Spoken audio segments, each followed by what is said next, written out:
Հայրենիքը սկսվում է քո փոքրիկ ընտանիքից, հետո տարածվելով ընդգրկում է այն ամենը, ինչ քոնն է կամ էր ու պիտի լինի։ Հայրենիքի փրկելու շղթայի մեջ ամեն մեկս մի օղակ ենք, ու եթե մի օղակ բացակայի, անիմաստ կլինի փրկությունը։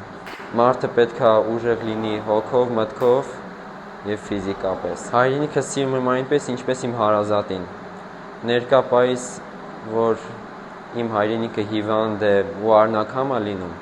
ես բազմապատկում եմ իմ սերը, որպեսզի կարողանամ փրկել նրան մահից։ Ոման կառույց է, որի նպատակը ոչ միայն ֆիզիկական պատրաստվածությունն է, այլև հոգևոր ու գաղափարական։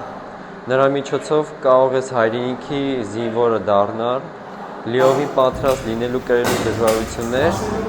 ազգի ու հայրենիքի պաշտպանությունը ոման համարում է գերնպատակ, ինչին հասնելու համար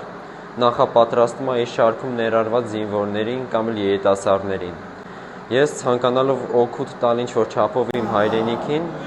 որոշեցի ներառվել ոմայի շարքերում։ Այնպիսի գիտելիքներ են տրամադրում երիտասարդներին եւ ոչ միայն,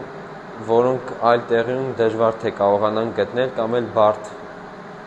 միջավայրում կգտնեն։ Առաջի օգնությունը, որը քաղաքացիական կյանքում էլ բավականին պետք կգա, թե ռազմի դաշտում էլ, թե մեր ընկերներին օգնելու համար։ Շնորհակալություն։